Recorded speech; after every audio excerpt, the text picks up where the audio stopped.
तो SBI funds management के IPO के अंदर अलॉटमेंट की गुड न्यूज तो आपको मिल गई, लेकिन इस वीडियो के अंदर ना मैं आपको एक और इससे भी बड़ी गुड न्यूज देने वाला हूं। अभी सबसे पहले मेरे को ये बताओ कि आपको कितने लॉट्स का अलॉटमेंट मिला है, किस कैटेगरी से मिला है। मैं अपनी बात करूं ना भाई, मैंने बहुत उम्मीद से ना बिग एच कैटेगरी के अंदर अप्लाई किया था। 2 एप्लीकेशन बिग एच की थी, 2 स्मॉल एच की थी, लेकिन अलॉटमेंट मिला मुझे रिटेल और शेयर होल्डर कोटा का। तो मतलब ज्यादा बड़ी बातचीत अपनी है नहीं, पर अपन बात करने वाले लिस्टिंग डे स्ट्रेटेजी की, जहां पर आपको क्लियर हो जाएगा कि एक्चुअल में करना क्या है। मतलब लिस्टिंग डे स्ट्रेटेजी अगर आप अच्छे से फॉलो करोगे ना, तो आप अल्फा रिटर्न्स बना सकते हो। मतलब जो लिस्टिंग गेन हमको मिलता है उसके ऊपर आप बेटर रिटर्न एक निकालने का ट्राई कर सकते हो। तो वीडियो को स्टार्टिंग से एंड तक पूरा देख लोगे ना, तो आपको पूरी लिस्टिंग गेन की स्ट्रेटेजी समझ में आ जाएगी। पहली बात तो इस वीडियो के अंदर ना अपन डेटा के ऊपर बात करेंगे। देखो अभी से 6 महीने पहले इसी इंडस्ट्री से, एसेट मैनेजमेंट इंडस्ट्री से ना आईसीआईसीआई एएमसी का आईपीओ आया था।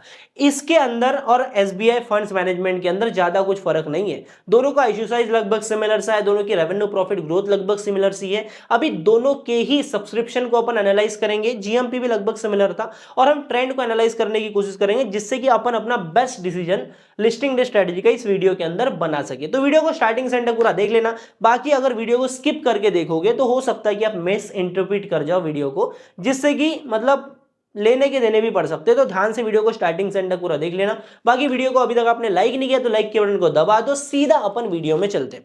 सबसे पहली बात देखो, सबसे पहले अपन बातचीत करेंगे इसके लिस्टिंग की। जीएमपी क्या है, लिस्टिंग क्या हो सकती है, उसकी बात करते हैं। और उसके लिए अपने को सबसे पहले आना पड़ेगा सब्सक्रिप्शन के ऊपर। देखो जब अपन अलॉटमेंट चांसेस की बात करते थे ना, तो हमको रिटेल का सब्सक्रिप्शन क्या है, शेयर होल्डर का सब्सक्रिप्शन क्या है, एचएनआई का सब्सक्रिप्शन क्या है, ये सब देखना पड़ता था। लेकिन अभी लिस्टिंग की जब बात आती है तो हमें 2 ही सब्सक्रिप्शन देखना पड़ेगा। पहला तो क्यूआईबी का सब्सक्रिप्शन और दूसरा है टोटल सब्सक्रिप्शन। देखो टोटल सब्सक्रिप्शन आप देखोगे तो 40 टाइम्स आपको यहां पर ओवर सब्सक्रिप्शन देखने को मिल रहा है एसबीआई फंड्स मैनेजमेंट के आईपीओ के अंदर। इसका मतलब क्लियर ये है कि भाई एक शेयर के लिए टोटल 40 एप्लीकेशन की डिमांड हमको देखने को मिल रही है। मतलब इसको ऐसा समझो कि एक सीट है, एक सीट के लिए 40 लोग डिमांड कर रहे हैं। अभी स्पेसिफिकली अपन क्यूआईबी के ऊपर आते हैं ना, तो क्यूआईबी ही किसी शेयर को मार्केट के अंदर लिस्ट करवाते हैं, और वो डिमांड हमको मजबूत देखने को मिल रही है। अभी ये कितनी मजबूत है ना, इसको अपने को समझना पड़ेगा। अभी इसको अपन एसबीआई सॉरी आईसीआईसीआई एएमसी के साथ में भी कंपेयर करेंगे, क्योंकि वहां पर भी डिमांड अच्छी थी, वहां पर भी लिस्टिंग अच्छा था, वहां पर भी कमाल हुआ था। तो ये कितना मजबूत है उसको भी अपन समझते हैं। पर पहले ये समझो, आपको ये जो क्यूआईबी का डिमांड देखने को मिल रहा है ना, इसमें बाइफर्केशन होता है। एक होता है एंकर इन्वेस्टर और एक होता है एक्स एंकर इन्वेस्टर। अभी एंकर इन्वेस्टर क्या होता है, जब आईपीओ आपका ओपन होता है उसके एक दिन के पहले ही एंकर के लिए बिड जो ऑन हो जाती है। तो एंकर इन्वेस्टर से इन्होंने 2662 करोड़ का पैसा उठाया है। अभी इनके एंकर बुक की अपन बात करें तो पूरी की पूरी एसेट मैनेजमेंट इंडस्ट्री लगभग यहां पर इन्वेस्ट करी है। तो डिमांड एएमसी की तरफ से अच्छी देखने को मिल रही है। देखो मैंने इसका रीजन आपको समझाया था। देखो इस कंपनी के लिए डिमांड क्यों है, एक एक चीजों को ना अपन डॉट्स को कनेक्ट करते हुए जाएंगे ना, तो हमको और बेटर समझेगा। कंपनी क्या करती है, वेल्थ मैनेजमेंट सेक्टर से म्यूचुअल फंड ईटीएफ ये देते हैं, है ना। अलग अलग टाइप के इनके सिस्टमैटिक इन्वेस्टमेंट के फंड है, थीमेटिक फंड है। तो बेसिकली होता यह है कि जब भी हम इन्वेस्ट करते हैं तो हमारा प्रॉफिट बने या फिर ना बने, मैं कई बार ये चीज बोल चुका हूं, ये जो कंपनीज होती है ना एसेट मैनेजमेंट कंपनीज, ये हमेशा प्रॉफिट बनाती है। अभी यहां पर एक बड़ा गेम आ जाता है, ये तो चीज आपको पता है, लेकिन यहां पर बड़ा एक गेम आ जाता है ट्रस्ट का। एसबीआई के साथ में एक बेनिफिट ये है कि जितने भी गवर्नमेंट के अंदर इन्वेस्टमेंट होती है ना, मतलब जो जॉब्स के अंदर है, कंपनी अपने एम्प्लॉयज को जो फंड्स देती है ना, वो फंड जहां मोटे मोटे मात्रा में अपन देखें तो एसबीआई के ही होते हैं। गवर्नमेंट के अंदर जितना भी इन्वेस्टमेंट एम्प्लॉयज का होता है ना, जो ऑटोमेटिकली कट के इन्वेस्ट होता रहता है, एक स्कीम होती है, वो जो पैसा है पूरा का पूरा एसबीआई के फंड्स के अंदर जाता है। तो ये एक बेनिफिट एसबीआई के लिए, ठीक है। और यहां पर वेल्थ मैनेजमेंट सेक्टर के अंदर भी जिन कंपनीज का नाम है, जिस कंपनी की गुडविल है, उसके अंदर ज्यादा इन्वेस्टमेंट आती है लोगों की। तो ये जो ओवरऑल इंडस्ट्री ग्रो कर रही है, इंडिया की वेल्थ मैनेजमेंट इंडस्ट्री किस स्पेस पर ग्रो कर रही है ना, वो अपन समझते हैं। देखो एम्फी ने यहां पर अपना जून का एसआईपी इनफ्लो का डेटा दिया था। एसआईपी इनफ्लो इनका चले गया था लगभग 32,700 करोड़ तक मंथली, ठीक है।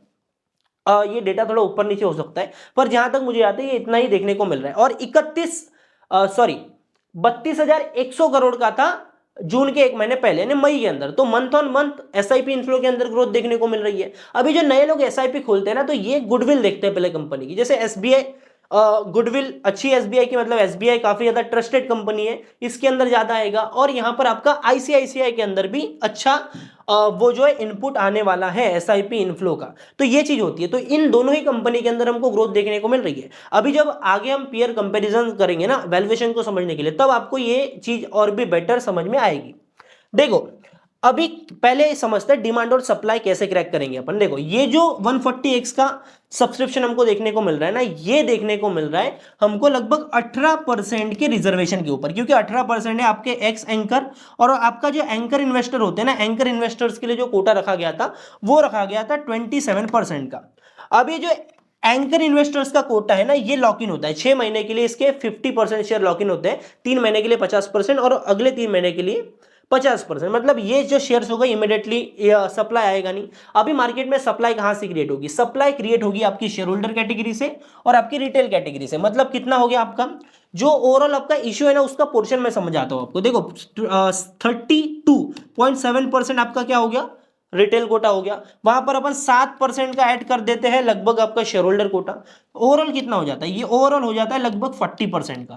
तो इशू का जो 40% है आईपीओ के इशू का, जो 40% है वो फ्री फ्लोट में जाने वाला है। मतलब ये जो शेयर्स है ना, ये सेल हो गया। अभी ये सेलिंग के कंपेयर में, अभी ये ओवरऑल पूरा सेल नहीं होगा, पर ये सेलिंग के अगेंस्ट अगर हमको अच्छी डिमांड देखने को मिलेगी तो वहां पर चीजें काउंटर हो जाती है। मतलब शेयर लिस्टिंग के बाद में भी भागता है, ये हमको समझना पड़ेगा। क्योंकि आपके 27% जो एंकर इन्वेस्टर्स के शेयर है ना, ये ऑलरेडी लॉक इन है। और ये शेयर निकलेंगे या फिर नहीं निकलेंगे, ये सब डिपेंड करता है कि एक्चुअल में कंपनी के ऊपर लोगों को भरोसा कितना है और एक्चुअल में हमको वैल्यूएशन कैसी देखने को मिल रही है। इसे 6 महीने पहले आईसीआईसीआई एएमसी का आईपीओ मार्केट के अंदर आया था। किस भाव के ऊपर आया था? लगभग 2100 से 2200 रुपए पर शेयर के ऊपर ये हमको आईपीओ देखने को मिला था। अभी कितनी चीजें हमको क्लिक होती हुई दिखाई दे रही है ना एसबीआई के साथ में, वो समझते हैं। पहली बात, लिस्टिंग गेन कितना मिला इस आईपीओ के अंदर? 20% का। 20% का लिस्टिंग गेन मिला। 2600 के ऊपर शेयर का भाव जो है वो हमको देखने को मिला, लिस्टिंग देखने को मिली। और आज से 6 महीने बाद हमको शेयर का भाव देखने को मिल रहा है लगभग 3182 रुपए, मतलब लगभग 3200 का देखने को मिल रहा है। तो गेन कितना हुआ एक साल के अंदर? 23% का। मतलब लिस्टिंग प्राइस के ऊपर भी 23% का गेन हुआ है पिछले 6 महीनों के अंदर, जहां पर पिछले 6 महीनों के अंदर मार्केट बिल्कुल नहीं चला है। और अभी के सिचुएशन अपन देखते हैं तो वैल्यूएशन हमको ऑन पॉइंट देखने को मिल रहा है। अभी एक और चीज समझो, अब ये जब आईपीओ आया था इसका वैल्यूएशन कितना था? 40x का पी रेशियो के ऊपर ये आईपीओ आया था। अभी अपन समझते हैं अपना एसबीआई फंड्स का आईपीओ किस वैल्यूएशन के ऊपर है।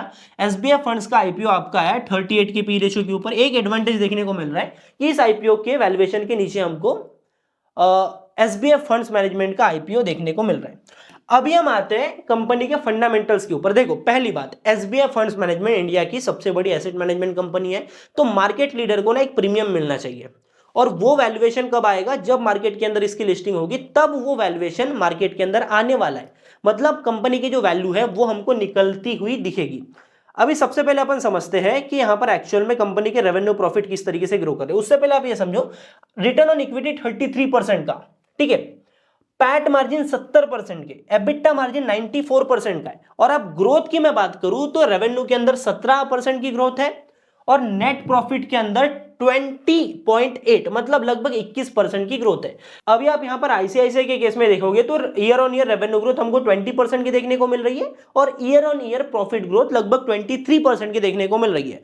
तो ऑब्वियस सी बात है कि यहां पर आईसीआईसीआई एएमसी के अंदर हल्की सी ग्रोथ ज्यादा देखने को मिल रही है, लेकिन दोनों ही कंपनीज अपने अपने जगह पर डेट फ्री है पहली बात तो इंडस्ट्री के हिसाब से, और साथ में ग्रोथ भी हमको सिमिलर सी देखने को मिल रही है। देखो अभी के टाइम पर ये जो पी रेशियो हमको देखने को मिल रहा है ना आईसीआईसीआई एएमसी का, ये हमको देखने को मिल रहा है लगभग 58 का, ठीक है। अभी जो 16% का हमको जीएमपी देखने को मिल रहा है ना, उसके हिसाब से हमको एसबीआई फंड्स की लिस्टिंग होती हुई दिखेंगी लगभग 680 से 700 रुपए के करीब, मतलब 700 रुपए का शेयर का प्राइस हमको एसबीआई फंड्स का देखने को मिल सकता है। लेकिन इससे भी बढ़िया बात यह है ना कि जो आईसीआईसीआई एएमसी के अंदर क्यूआईबी सब्सक्रिप्शन आया था, देखो आईसीआईसीआई एएमसी के अंदर क्वालिफाइड इंस्टीट्यूशनल बायर्स का जो सब्सक्रिप्शन था ना, वो 1 to 3 टाइम्स देखने को मिल रहा था। वहीं पर अपन एसबीआई फंड्स की बात करते हैं तो इसके अंदर इससे भी बड़ा सब्सक्रिप्शन है, 140 टाइम्स यहाँ पर सब्सक्रिप्शन देखने को मिल रहा है। और साथ में दूसरी बात यह है कि इसका जो मार्केट लीडर वाला जो वैल्यूएशन है वो यहाँ पर फैक्टर इन होना बाकी है। तो ये जो जीएमपी आपको देखने को मिल रहा है ना भाई, मैं क्लियर बोल रहा हूं कि भाई जीएमपी के ऊपर यहां पर लिस्टिंग होगी,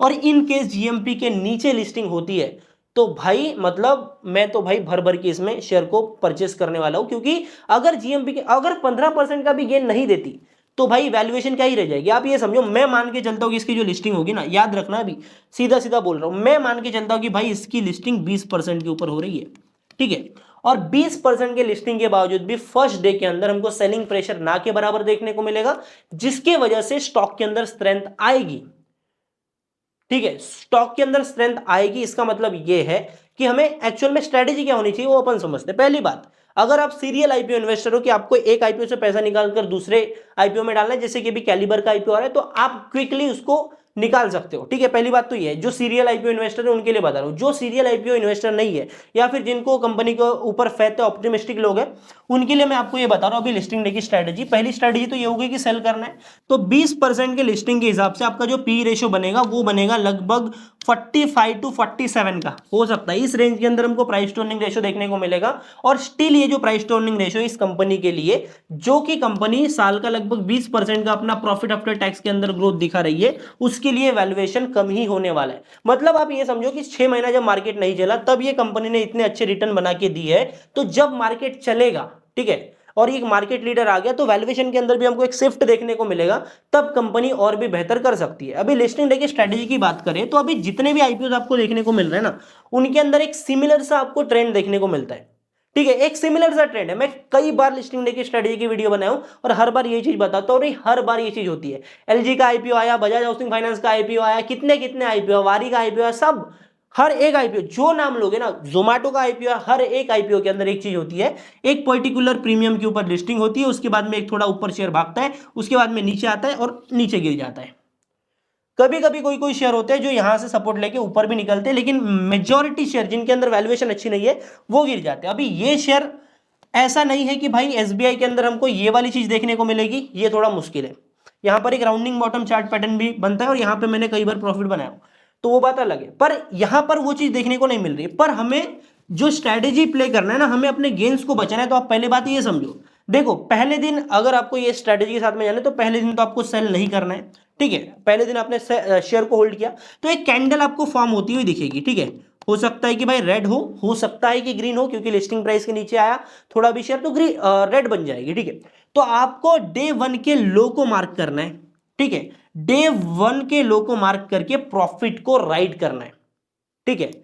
डे 1 के लो को मार्क करके आपने प्रॉफिट को राइड किया हो, अगर आपको लगता है कि लगभग 20 to 25% के एक्स्ट्रा रिटर्न आपको देखने को मिलते हैं लिस्टिंग प्राइस के ऊपर, तो आप यहां पर प्रॉफिट बुक करके निकल सकते हो। आपकी इच्छा है लॉन्ग टर्म होल्ड करना है तो लॉन्ग टर्म होल्ड कर सकते हो, और अगर ये डे 1 का लो टूटता है तो आपको सेल करके निकलना है। और उस केस में भी जो लिस्टिंग होगी 20-22% की, मैं तो मान के ही चल रहा हूं, तो ये आपका गेन वैसे ही है। अभी ये गेन आपने पहले दिन ले लिया या फिर चौथे पांचवें दिन ले लिया प्रॉफिट में, या फिर अगर शेयर नीचा रहे तो यही गेन ले लिया, तो एक ही बात है ना। तो अगर सीरियल आईपीओ इन्वेस्टर हो तो पहले लेके निकलो, और अगर नहीं हो, ऑप्टिमिस्टिक हो, तो मैं तो ऑप्टिमिस्टिक हूं कंपनी के लिए। बाकी मेरा कोई बाय सेल की एडवाइस नहीं है भाई, मैं अपनी स्ट्रेटेजी आपको बता रहा हूं। आप अपने समझदारी से, आप अपने एनालिसिस से सारी चीजें करो, अगर आपको सही लगता है तो करो, ठीक है। बाकी मेरी तरफ से कोई बाय का सेल का इस कंपनी के लिए एडवाइस नहीं है। आई होप आपको वीडियो अच्छी लगी होंगी। वीडियो अगर अच्छी लगी, वीडियो को लाइक करना, चैनल पर सब्सक्राइब कर लो, बेल आइकन कॉल पर सेट कर लो। बाकी मैं मिलता हूं आपसे अगले वीडियो में, तब तक के लिए बाय बाय, टाटा, जय हिंद, जय भारत।